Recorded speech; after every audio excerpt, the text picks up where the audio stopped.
And away we go. It is the Nightcap, brought to you by Galactic Fried Chicken right here on BearcatJournal.com, www.galacticfriedchicken.com for everything Galactic.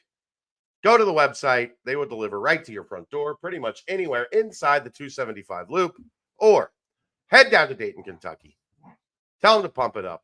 Save yourself 15% off of that Galactic goodness. It is out of this world.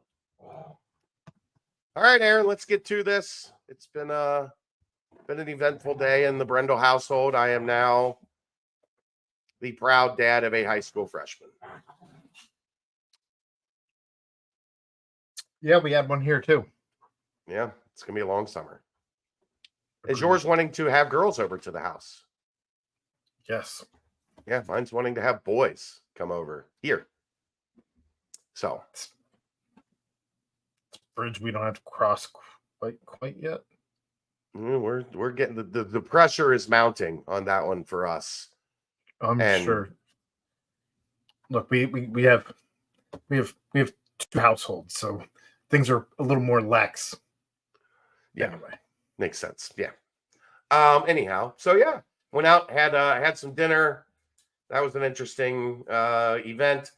Had a great experience today, Aaron. We had booked the trip to Kansas City for the EYBL this weekend. Keegan and I were going to hit the road in the morning.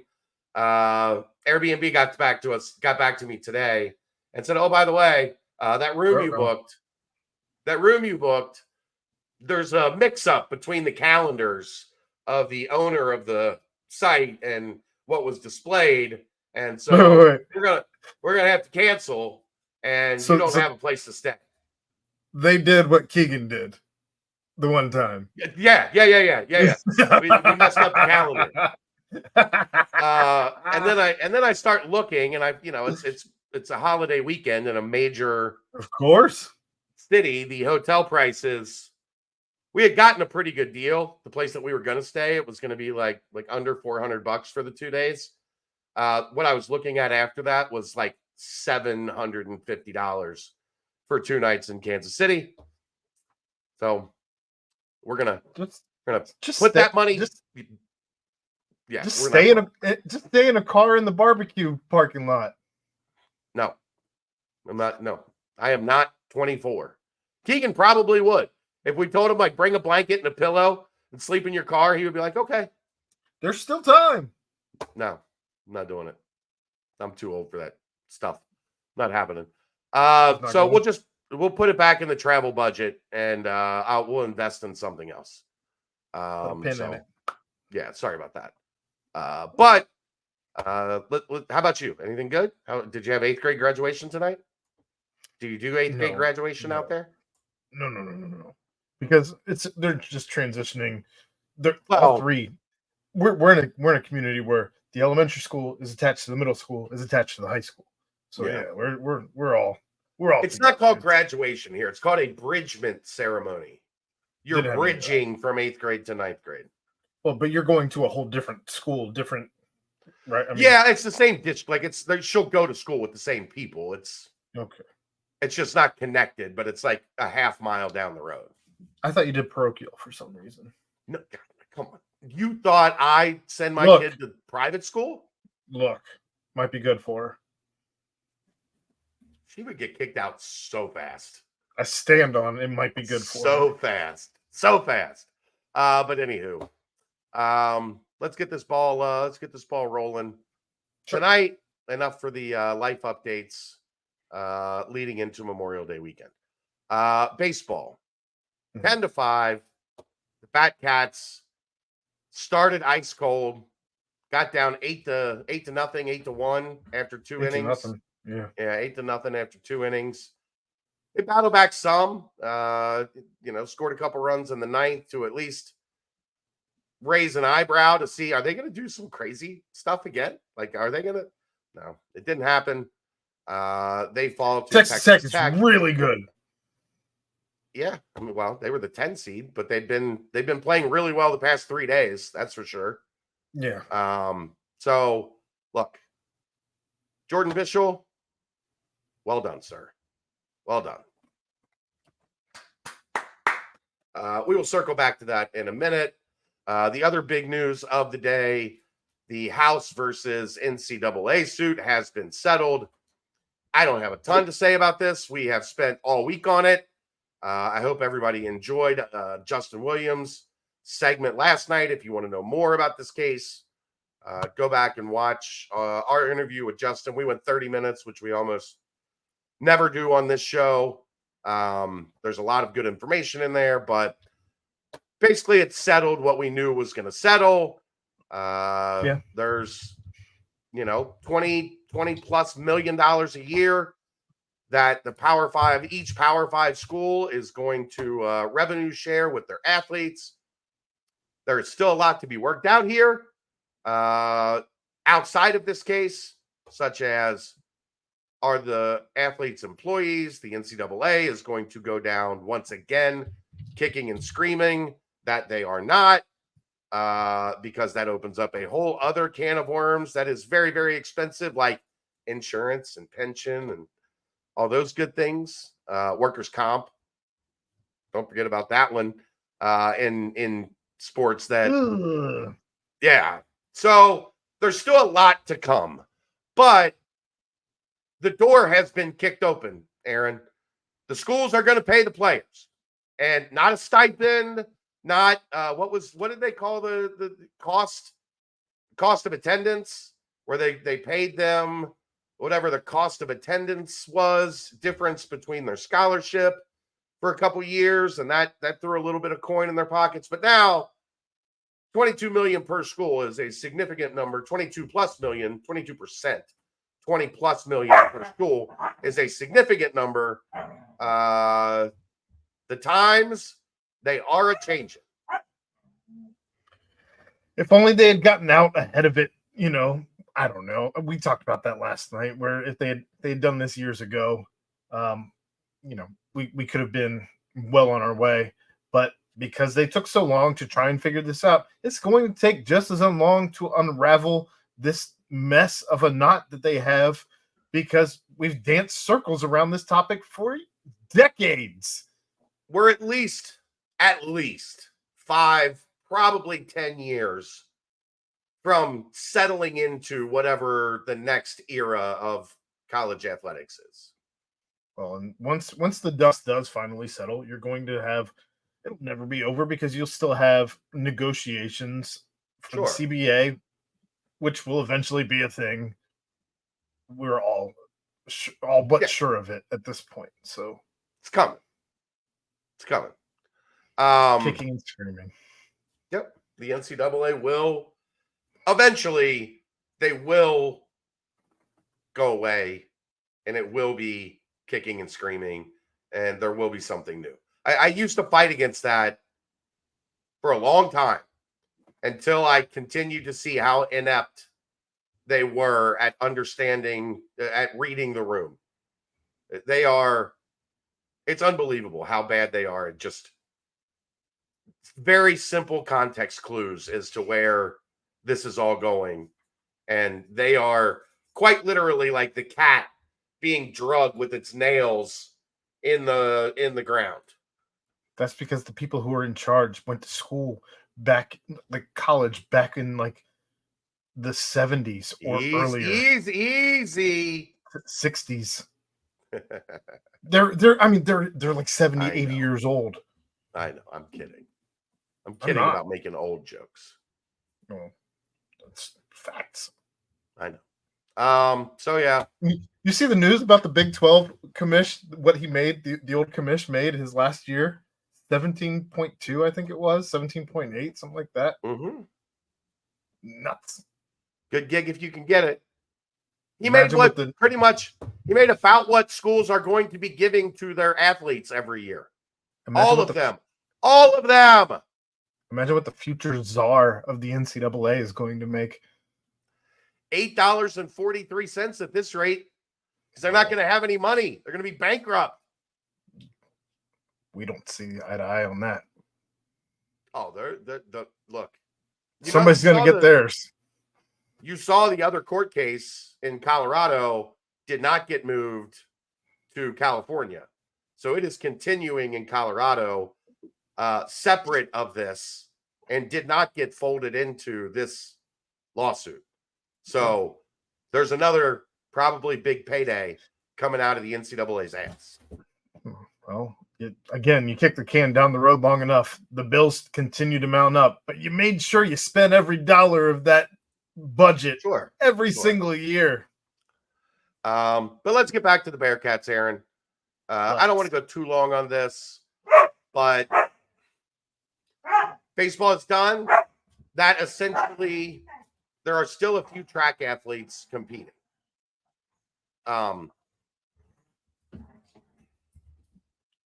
I really hope they don't knock your power cord out. I've got my foot out protecting it so she doesn't get anywhere near it and trying. But they want to play. They've been cooped up all night while we were at graduation and dinner. I get it. There are a couple track athletes still going. I believe that is it. But as far as like team sports, the track's a team, but competing individually now. Not non-Olympic sports. Well, the big thing is I was right last night. The Big 12, Cincinnati has completed their last Big 12 game, match, meet, whatever. Tournament. Yeah. Tournament, you name it. The Big 12, the regular season and tournament portion, conference tournament portion is done in year one. Started off rough. Football was not a lot of fun. Sure wasn't. I don't think there's anything else to say about that. Like we've talked about that hours and hours and hours and hours and hours and hours and hours. And we will continue to talk about it hours and hours and hours as we trending up. Hopefully it's trending up. Well, I look at this roster and I would believe I feel better. It is trending up. I feel better. We'll see how it comes together. It's not a giant shift up. Maybe it's more, it's a gradual incline. A slow curve, and we don't know until we see a game. Because guess what? You're in the big leagues now. You could get better and still have a bad season. So, but I would say football, I don't want to do grades, but a simple needs improvement, needs work, needs attention, needs to be better than they were in year one in the Big 12. I think that's fair. Damn near needed a parent-teacher conference, if you will. Probably did need a parent-teacher conference. You sure needed some summer school to get right. And we'll see what that summer school looks like here. Yeah, that's going to be the key. Get this group out to higher ground in late July and August, which is we're 2 months away from camp, essentially. Not soon crazy. Enough. It's crazy. Look, get me through football so we can get to basketball. That's where I'm at right now in my headspace. I can't wait. Volleyball, I think, is on an upswing. I think they didn't have a great season, but they held their own. They didn't embarrass themselves in a much tougher league. And again, I think there's something to be said for learning what it takes to win in said league, which going to some volleyball games, that league in volleyball was old, bro. Like almost every team was a majority, like 5th and 6th year women that were out on the court. Molly's been here a long time.